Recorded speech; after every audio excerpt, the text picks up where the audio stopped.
सभी को जय मसीह की। एक बार फिर आप सभी का स्वागत है हमारे YouTube चैनल पर।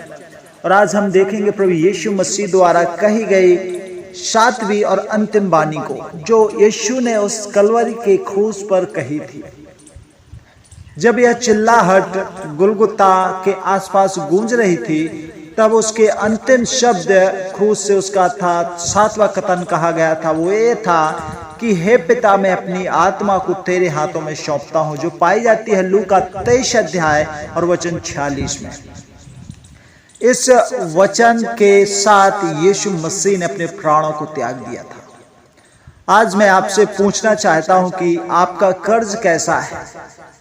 क्या यह आप पर हावी है? मसीहा ने आपके लिए आपके कर्ज का भुगतान कर दिया है, लेकिन जब तक आप इसे स्वीकार कर क्षमा प्राप्त नहीं करते हैं, तब तक आप उस बोझ को उठाते हुए, जिसके भार को आपसे दूर करने के लिए मसीह मारा गया था, अपने पाप में बने रहते हैं। वर्ष 1829 में जॉर्ज विल्सन नाम के एक फिलाडेल्फिया व्यक्ति ने अमेरिकी डाक सेवा को लूट लिया था, जिससे इस प्रतिक्रिया में किसी की मृत्यु हुई थी।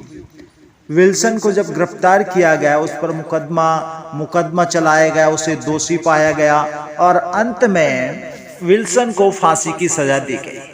कुछ मित्रों ने उसकी ओर से हस्तक्षेप किया और राष्ट्रपति A.D.U. जैक्सन से उसके लिए क्षमा प्राप्त करने में वे सफल भी रहे। लेकिन जब उन्हें इस बारे में बताया गया, तो जॉर्ज विल्सन ने क्षमा स्वीकार करने से इनकार कर दिया।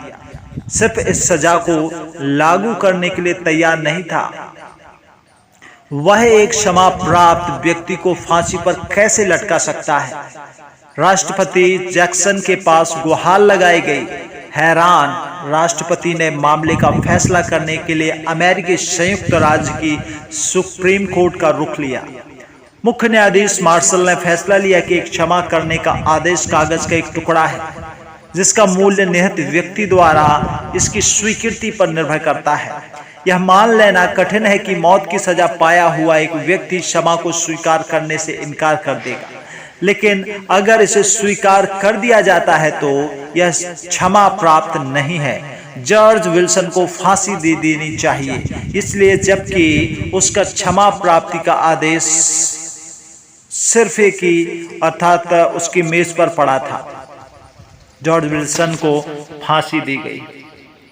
मुख्य न्यायाधीश ने फांसी दी। सृष्टि के परमेश्वर द्वारा दिए गए पूर्ण क्षमा को साथ आप क्या करेंगे? मैं इस कहानी को आपको इसलिए बता रहा हूं, एक विचार के साथ समाप्त भी करूंगा कि जब सैनिकों ने मसीह के कपड़ों के लिए चिट्ठी डाली थी, तब क्या हुआ, इस पर आप विचार करें। उस समय जब यीशु उनके लिए तड़प कर मर रहा था, ये लोग उदासीन थे, वे खेल खेल रहे थे, उसकी पीड़ा के बारे में वे बेपरवाह थे।